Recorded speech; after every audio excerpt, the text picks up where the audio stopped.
join in using your telephone, there is a telephone on the audio pane right on the right side to your screen that you can click on, and the dial-in information will be displayed, and then you could just punch that into your phone. Also, you will have the opportunity to submit questions. You can type in your questions in the questions box, also to the right-hand side of your screen in your control panel. And you can send them at any time, and they will be answered during the questions and answers session at the end of the presentation. And now I would like to introduce our speaker. Susan Rosinski is the Stakeholder Manager and Regulatory Specialist for EROAD. EROAD is a member in good standing with the California Trucking Association and is also CTA's Executive Circle Club partner. Susan is responsible for leading the development of EROAD's compliance and regulatory operations in the U.S. and has over 10 years experience in the regulatory environment and brings knowledge from both carrier and driver perspectives. Her main objective is bridging the gap between customers and product developers to ensure compliance is achieved quickly, easily, and with lasting results. Susan, please proceed with your presentation. Well, thank you, Lupita, and thank you for letting us present here today. The title of the presentation, again, EROAD Choosing an ELD Provider. The reason that we're here is now that the mandate is going through, compliance date is December of 2017, there are a lot of ELD providers that are out there. So we have a good deal of knowledge. We do attend a lot of industry events across the country throughout the year, and so we have a unique perspective that we thought we would be able to share with CTA and its members. There are a lot of ELD providers to choose from, so hoping that you guys can get some tidbits out of this presentation to narrow that search down for you and maybe give you some thoughts and things to ponder that you didn't really think about before or that you didn't know about before.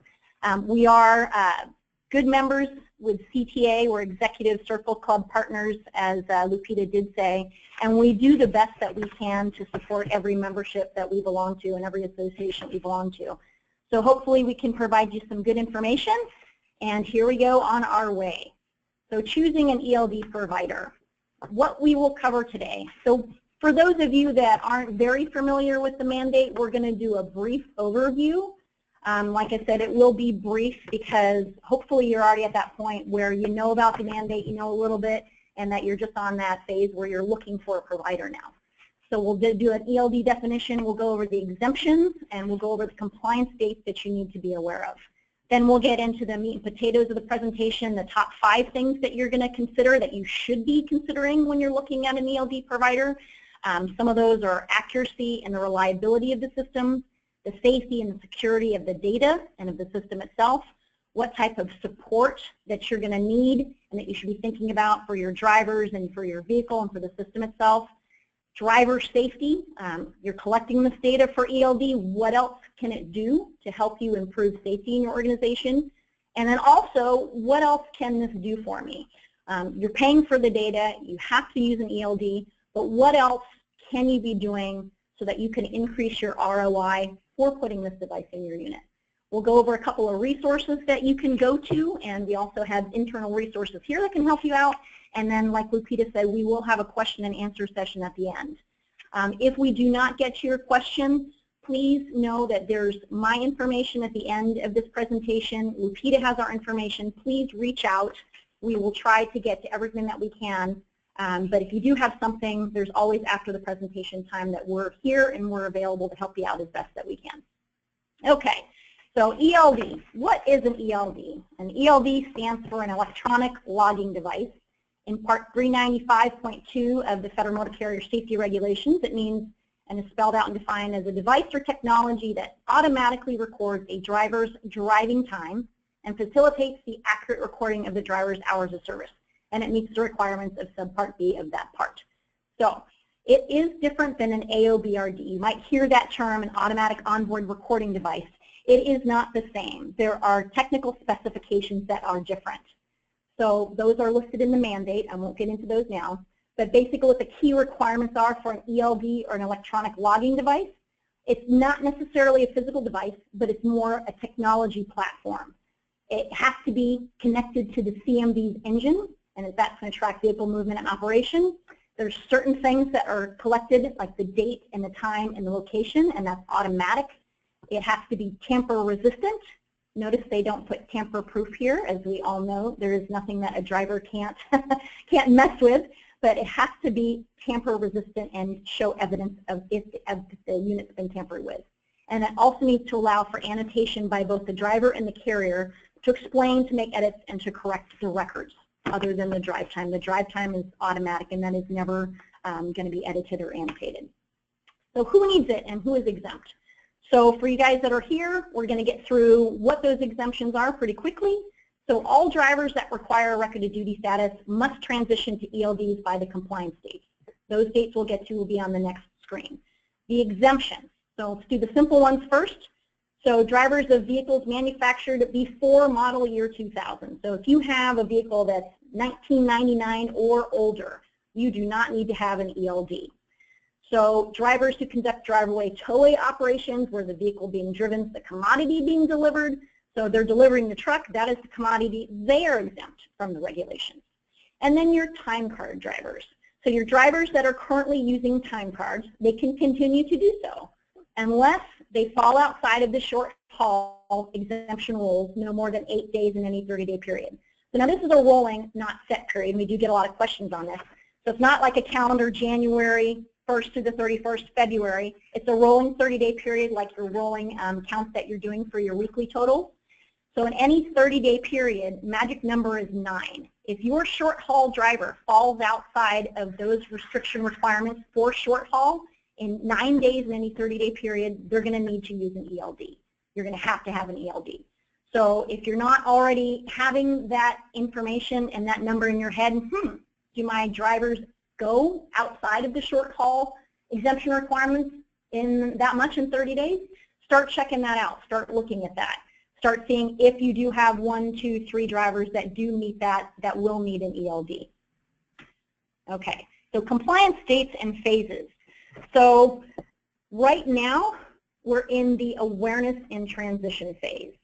So carriers and drivers that are subject to the ELD mandate, which we just went over the exemptions, so if you are not falling into those exemption categories, you need to prepare, be aware, and get ready to transition to adopt an ELD. So that is right now.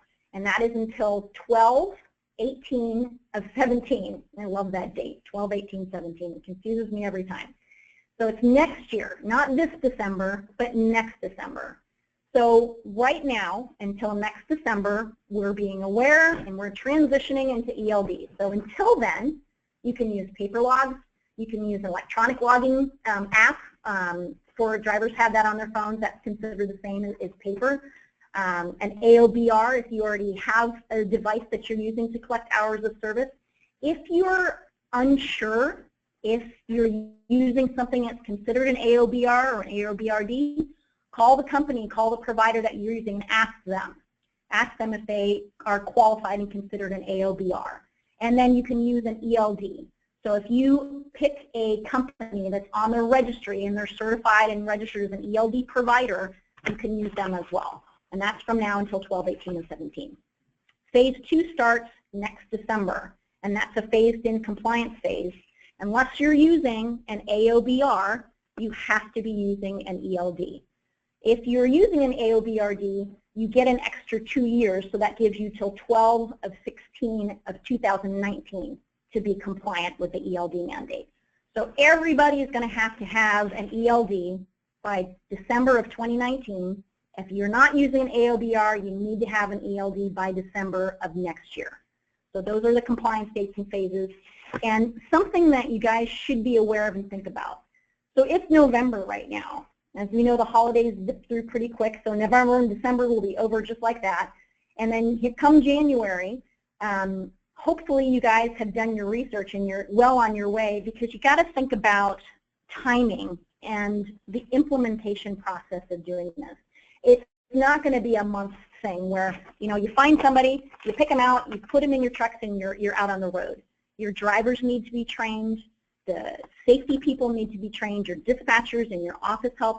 It's a new system, it's a new thing, and there's a learning curve for everybody. So thinking about the different types of learners that you have, give yourself the time to onboard, to do it properly, and then to get used to the system. Don't think that in November you're going to implement this and put them in all your trucks and send your drivers out on the road by the compliance date. That wouldn't be fair to them, and it wouldn't be fair to you. Give yourself the time. So do the full research on what system you're going to use. Give yourself the time to do that. So that is a quick briefing on the ELD mandate. If you have any questions about that, please let us know. We can help you with that. And now we're getting into the 5 things that you should be thinking about when you're choosing an ELD provider. So the accuracy and the reliability of the system. So you know you need an ELD, you know when you need it, so narrowing it down, you must be able to trust that you've captured and you have access to everything that is required to comply with the ELD mandate. So you want to be audit ready. What does that mean? Well, getting audited, everybody's favorite thing, is not the time to realize that the ELD that you have chosen does not collect all of the data required to meet the mandate. You want to make sure that it has everything that's required and it's going to be fully compliant so that you are audit ready. So things to look for: transparency and a high system uptime. What does system uptime mean? It's how often the system is up and running.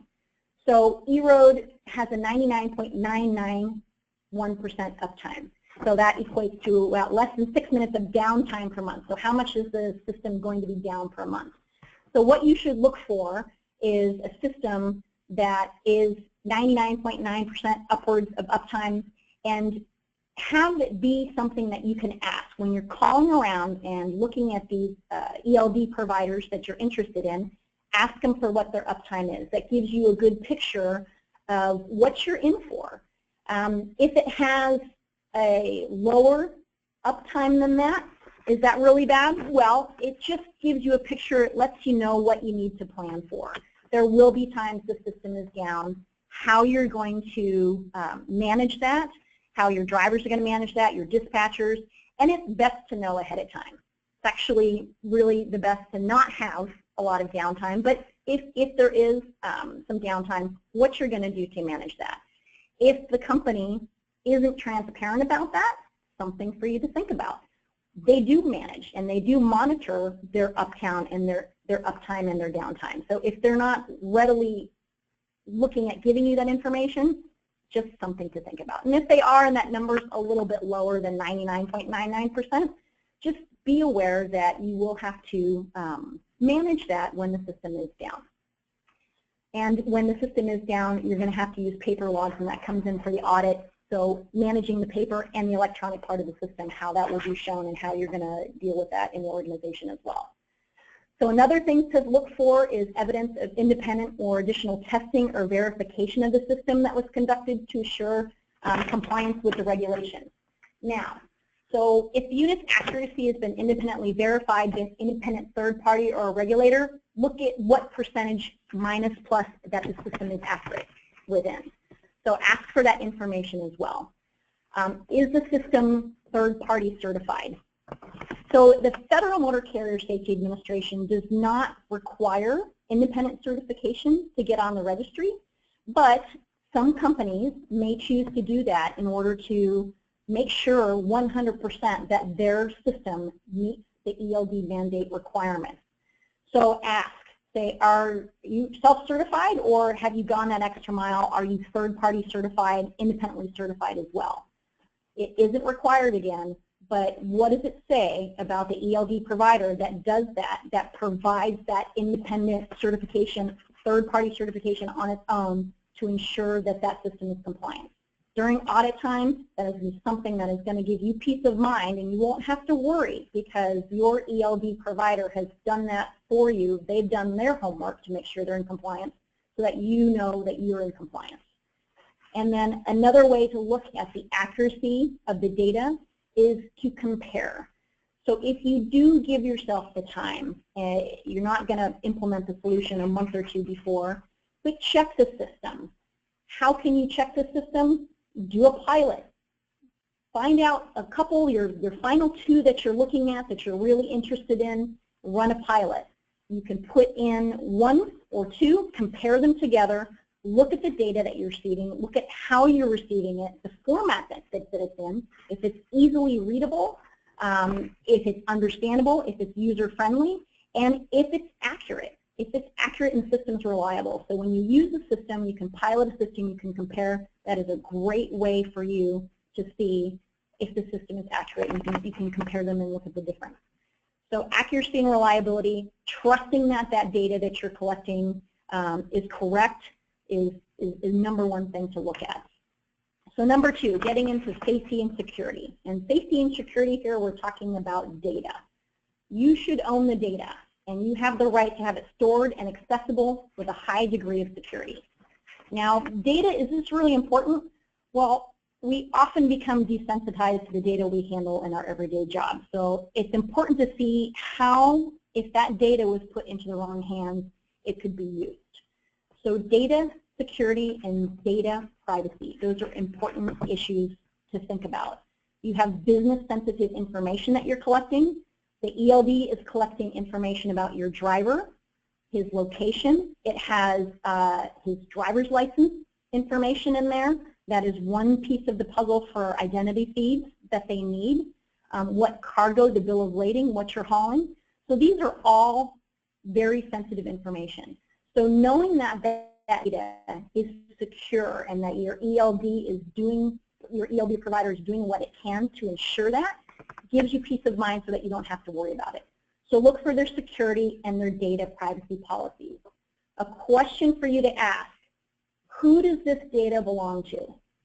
So when you're looking, make sure you ask that question. The answer should be you. It is your data. We are holding it for you and storing it for you, but it is yours. It belongs to you. That is the answer that you should get. And whether the product conforms to U.S. and international standards for technology security, such as FIPS and common criteria. Now, FIPS and common criteria probably not going to mean a lot to you guys, so I'll go over it a little bit just so that you know enough to know what you're asking for. So the technology FIPS stands for the Federal Information Processing Standards. It's a U.S. government computer security standard used to accredit cryptographic modules. And the common criteria is just another one. It's another accreditation process. So the FIPS has 4 levels of security. Number 1 is the lowest level. That's what personal computers use for their encryption boards. Number 2 would be tampering requirements and things like that. 3 is one of the highest. That is military grade brute force protection. And 4 is the highest. So you want to ask your provider if they have FIPS protection, what level they're at, to give you kind of an idea of what they went through to make sure that data is secure. And the common criteria, it's a much wider review process. It covers more of the overall product, the software, the firmware, the hardware of the device. So they could do common criteria as another step on top of that. So if they're FIPS and common criteria, if they meet those standards, you know you're protected and you don't have to worry about the safety and the security of the system. Also, an ounce of prevention is worth a pound of cure. If you don't think data security is important, just think of the ramifications if you did have a data breach. It is expensive and it does have to do with safety, so you just don't want it to happen. And also, what does it say about the ELD provider that they are going above and beyond to protect their data? So they're not going to do that if they have crappy data. So it says that they value that data just as much as you do. They have integrity and they have excellent product. And you have that peace of mind. And make sure that you have cloud-based storage as well. Number 3, support. You want to minimize the operational disruption by proactively managing the transition to your electronic logging devices with your drivers and with your staff. So many things to think about here. You will need support. You are not going to go pick an ELD, get it all into all of your trucks, and then go along on your merry way and not have any contact with your ELD provider. This is a relationship. You're going to sign a contract. So you're going to get to know your ELD provider very well. It is good up front to know what type of support, the quality of the support that you're going to be receiving for your drivers, for your support staff, for your safety supervisors, and for the owners of the company as well when you need that. So things to think about. Go to the website, look at their user manuals, the quality of their training materials, and the guidance materials for their ELD and for their other products as well. Look to see if it's in tech speak or if it's in driver speak. A lot of these folks that write these manuals do not understand the level that the drivers can read or the level it needs to be at. So look at that. Read through the user manual. If you can understand it, fantastic. If it's in another language, if it's in tech and you're not going to understand it, it's not going to be very helpful. So look at the training materials that are provided. Look at your hours of operation. If you're operating during the day, look for the call center hours. So if the provider has a help desk, what those hours of support are, if it's 24/7. If you don't operate in the middle of the night, you're not going to need 24/7 customer support. But if you do, that's something to think about. What are the hours of the operation for your customer support teams? Support for the software itself and the product. So look at the frequency and means of the system and the software updates. So a company that is updating their software and their device a lot, you want to understand that they're doing that because the technology changes rapidly. And so they might need to do that to increase the power of the system or what the system is doing. And it also shows that they're supporting the customers because they're listening to the pain points and they're making those changes needed and required not only to stay in compliance but to make the product better. So look at that. Look at how often they're doing that. And also, if there are software updates and updates to the system, if there's a cost in that to you, the carrier. Because sometimes that's in there in the fine print that when they do this, it's going to cost you money. So check to see if those updates are going to cost you money.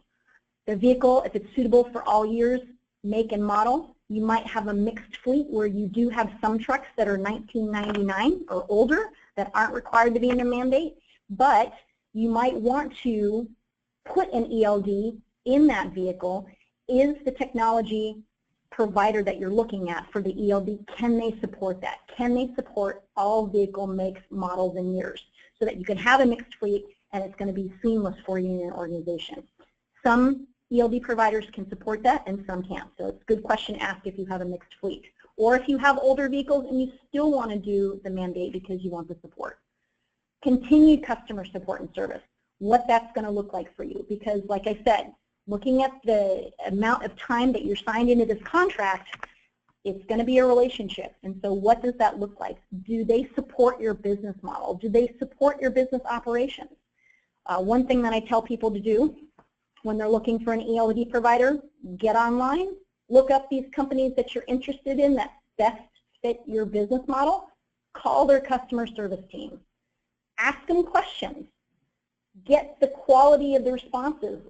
See how long it takes you to get an answer if you're emailing them. The quality of the answer that you're getting. Who is answering those questions? Something that you should look at is, does my ELD provider that I'm looking at have a safety and compliance person on the staff that can answer those questions for me? Do they have expertise in the field that for regulatory compliance that I can ask if I have a specific question? That is very important to look at as well. And the last thing is hidden costs and contractual terms for support and training. Some ELD providers charge, and they charge a hefty sum for support for onboard training. So see if that's included. If you get a certain amount of customer care calls per month, sometimes there's a limit. So make sure you ask if the support, if the manuals, if any guidance that you need, if there are extra fees for that or if it's included with your device and your product. So that's very, very good. I know that it sounds like that wouldn't happen, but there are providers out there that do charge for things that you wouldn't think that they would charge for. So make sure that you have that and that you're asking those questions. And that it's continued support. Okay, number 4, here's one of my favorites. So driver safety. So you have to do the ELD mandate. The trucking industry is super heavy regulated. It's been a negative thing overall, this mandate. However, if you think about it, now that you have to do it, you're going to collect the hours of service data. What is the main purpose? And the main purpose of why we're here, why the ELD mandate was put in place, was for safety. They're trying to improve the safety of drivers out on the road and the motoring public that are out there with them. So if you are having the main goal of safety, what else is the ELD provider that you're looking at doing? What else does the system do to go above and beyond so that you can promote that safety culture in your business? It should have dashboards. It should have information for you so that you can actively monitor what your drivers are doing. And it is collecting that data. So the system could be collecting the speeding events, idling events, harsh, sharp curving, and braking events. And if you have that data and you're actively monitoring that data, what can you do with that? What does it do? Does it make a difference? We did our own internal research on this because we have the data, and we show that if a carrier is actively viewing and monitoring this data, the speeding data in particular, they show a difference that they have 38% fewer speeding events. What does that mean? It's decreasing your chance to have an incident or an accident, decreasing your chance to get tickets. It's improving your safety record, and as a nice little bonus, you have an instant driver incentive program already built in. So these things should come along with your ELD solution because it is for safety. So you're collecting hours of service data. You're doing what's required by Federal Motor Carrier. Why not have this information that's already there be used to even increase your ROI and to make your company safer, make your drivers safer? So look at the reporting. There's speed reporting, idle reporting. Those things are not only going to help you safety-wise, but they are also going to help your ROI because you'll see a decrease in fuel costs. So you have those decreased in fuel costs with decreasing your idling events and your speeding events, improving your safety. It is a great thing. And we have the data to prove that it does make a difference if the customer, the carrier, the safety folks are actively engaged with the data. So look, you have the data. You're paying for the data. You're being mandated that you have to collect this data. You might as well use it. It's good to use it. It does make a difference, and you can increase your ROI by preventing an accident, an incident, and you're being proactive and not reactive. So it's very important. Driver benchmarking, leaderboards, they have all this on there. And then, like I said, instant incentive programs. Drivers, overall, what I found are very competitive in nature. Number one, you start giving them the data, they appreciate and like that they're looking at their data. And when you compare them with other drivers, they do compete with each other, and it does make kind of a fun awareness for them, and it does help improve safety. So having this as part of the ELD that you're looking at, having this be part of that package, and you know, if it doesn't cost any more, sometimes they don't cost any more to have this already because you're already collecting the data. So it's just how you're getting that data, a different way you're getting that data, and what else you could use it for. Also, the safety of the vehicle. So now that we're in the electronic world, all of those inspection reports, those DVIRs, does your ELD provider have a DVIR component to it? Can your driver now, with a touch of a button, say and document that he's done a pre-trip inspection? Can he document with a touch of a button that he's done his post-trip inspection? Not required unless there's something found, but if it's easy to do, why not do it and you're documented? So you're covering yourself, you're making sure that you are dotting all your I's and crossing your T's, you're documenting everything, and that also that information on that DVIR, it can now get to the mechanics quicker so that you can have less downtime for your vehicle in the shop and get it out on the road faster. Also, en route inspections. Does it offer a check of a button where if you're hauling hazmat or something like that and you have to document more inspections, it has the capability to do that for your driver. So these are things all to look at. These are little extra things that you can have with the system that shouldn't cost any more, and it helps improve your driver safety. Okay, so what else can this do for me? You have the system, you looked at your business needs, so looking for integrated solutions that deliver multiple applications can, and they should, provide high return on your investment. So ROI, what does that mean? Well, if you do it right, an ELD or a technology solution from an ELD provider that has multiple different things like we talked about can actually save you money. And not only can it save you money, but it can save you time. So just think about telling your drivers that they no longer have to fill out a vehicle trip report.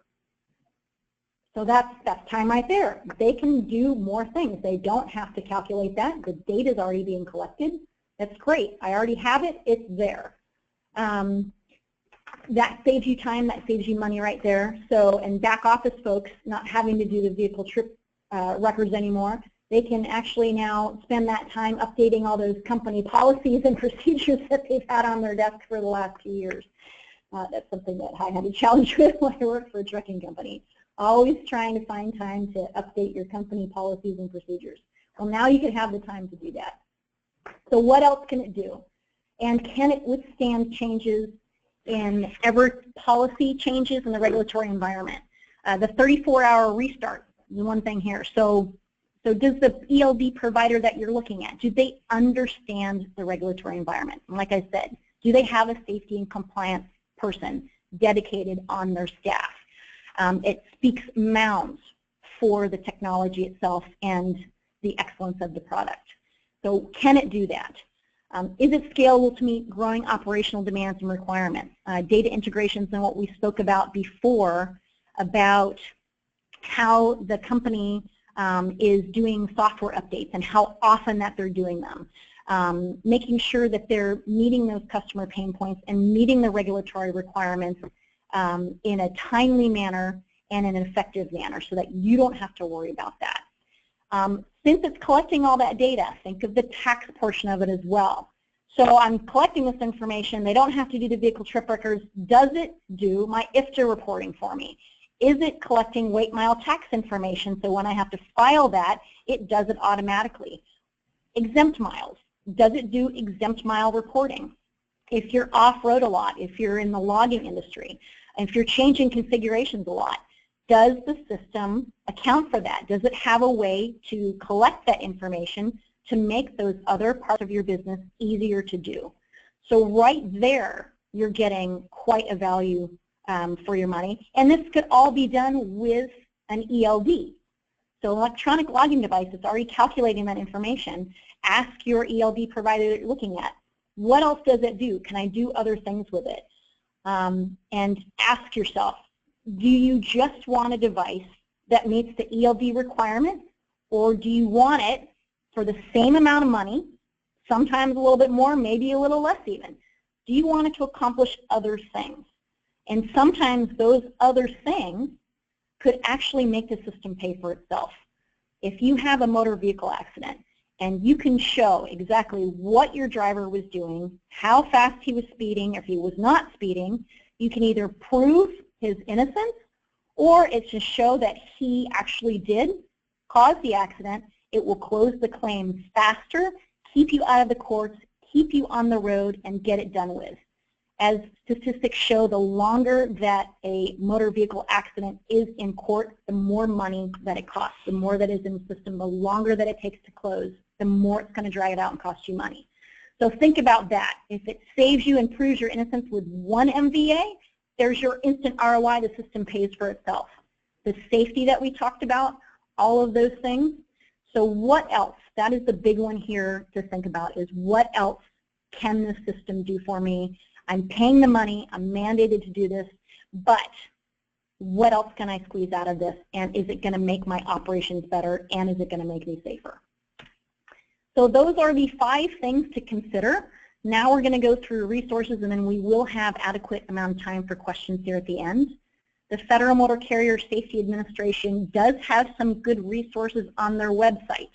This one right here, I really, really like. I love it when I have questions and I go to the Federal Motor Carrier website, and a lot of people have asked those questions, so they have my question and they have an answer right for it.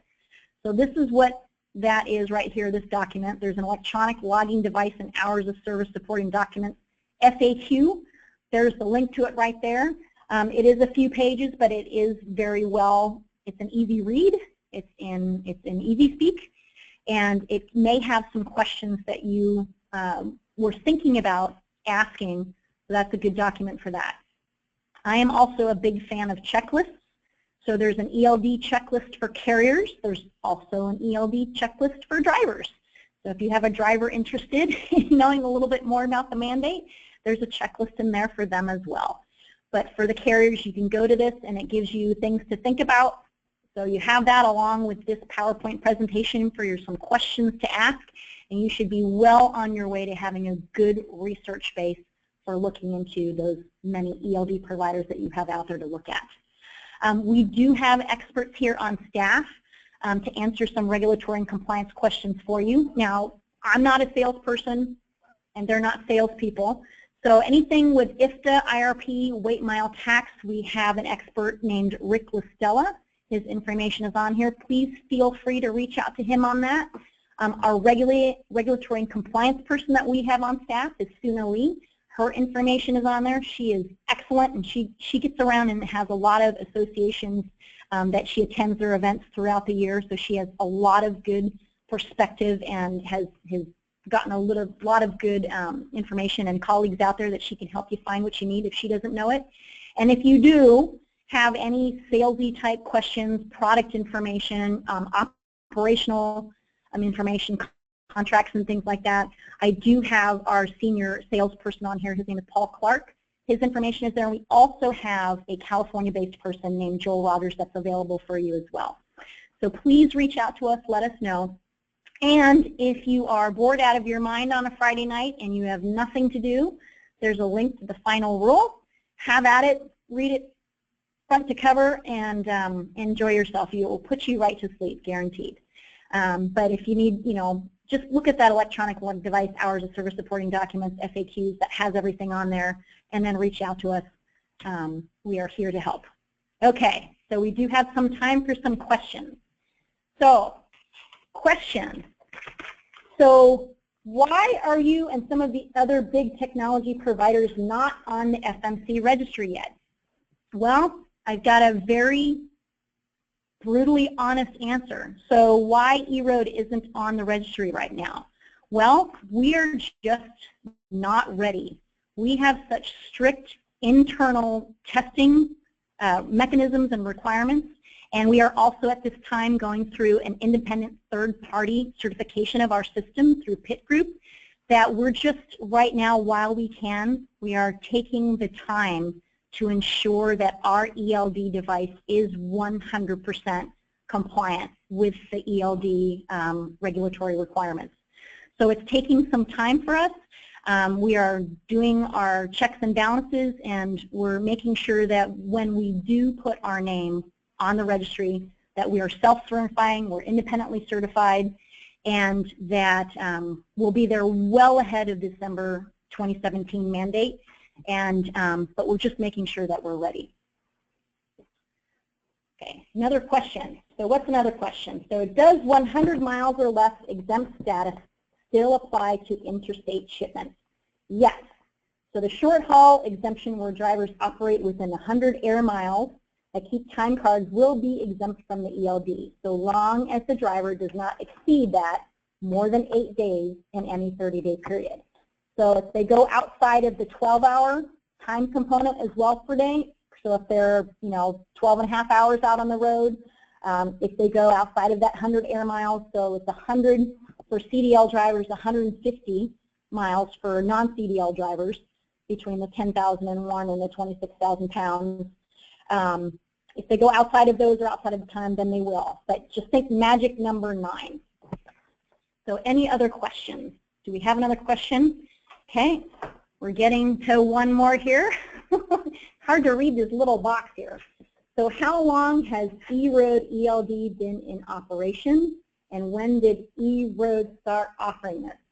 Well, EROAD has been operating globally since around 2008. We've provided IFTA and weight mile tax solutions to customers in the United States. And right now we are, like I said, developing and will offer an ELD. But like I said, that takes a little time. It took us some time to get certified and going with the tax component part of our solution. And so we're doing the same thing with the ELD. PIT Group is independently certifying us, and so we're super excited about that. And so hopefully early next year we will come out with our ELD and we will be on the registry well before the mandate. Any other questions that we have? And like I said, if we didn't answer your questions or if you think of some later, please look up. We do have one more that's coming that I'm trying to read here. And if you don't have our information, please reach out to Lupita as well. She can get us your questions as well. There we go. I wish I can look at all of your beautiful smiling faces out there that are eagerly awaiting an answer if you have questions and you just can't type like I can either on these webinars. Here we go. It's coming, it's coming, it's coming. Okay, so does EROAD have the capability to provide GPS mapping for vehicles? So GPS mapping, yes. EROAD does deliver real-time tracking with its own map layers. So we have tax-exempt and off-highway depot information available. And we also, something I wanted to mention, not only do we have the GPS mapping, but we have the ability to geofence areas as well. So what we were talking about the speeding component earlier. If you have a driver that has a heavy foot, like we have some folks here in our office that have e-hubos in their units and they speed a little bit, you can actually geofence like a school zone or an area where you are showing them prone to speed in, and you can actually get real-time email alerts when that driver goes beyond a set speeding limit for that geofenced area. So not only do we do the geofencing and the mapping, but there's other different things within that, like the geofencing that you can do, other tools that you can use that help to bring back to ROI and affect those other parts of the systems that we talked about here.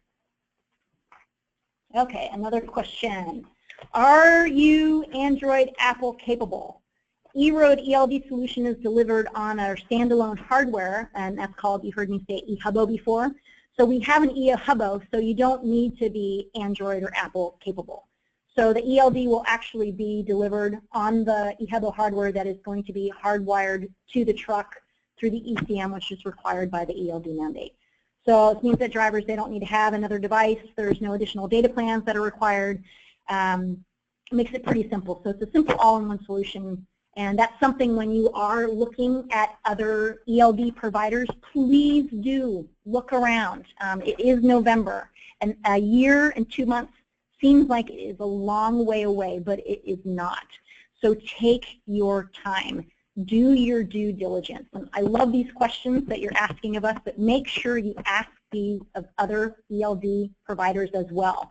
Get your answers, find your favorite ones, make sure that you're looking at the data, and find an organization, find an ELD provider that fits your needs, that fits your business, and that fits your staff, because I can't say it enough. It is a contract, but it is a relationship that you're going to have with them. It's very important that you know ahead of time who you're going to be dealing with, the quality of the product, and the quality of the people that work for the company. And so it's very important. We don't have any other questions right now, but please reach out to us if you have some. If you've got the jitters and are embarrassed to even be online asking, just reach out to us. We're here to help. If we can't find the answer for you, we know enough people in the stream, we will find the answer for you. And we can send the, also, yes, we can send the presentation out. Lupita will have this PowerPoint presentation available for you on the website, and EROAD will also have it on our website, and we can get that to you if you need it as well. Yeah, and we can also give Lupita and us, if you give us your email information, we can send it to you personally through your email as well.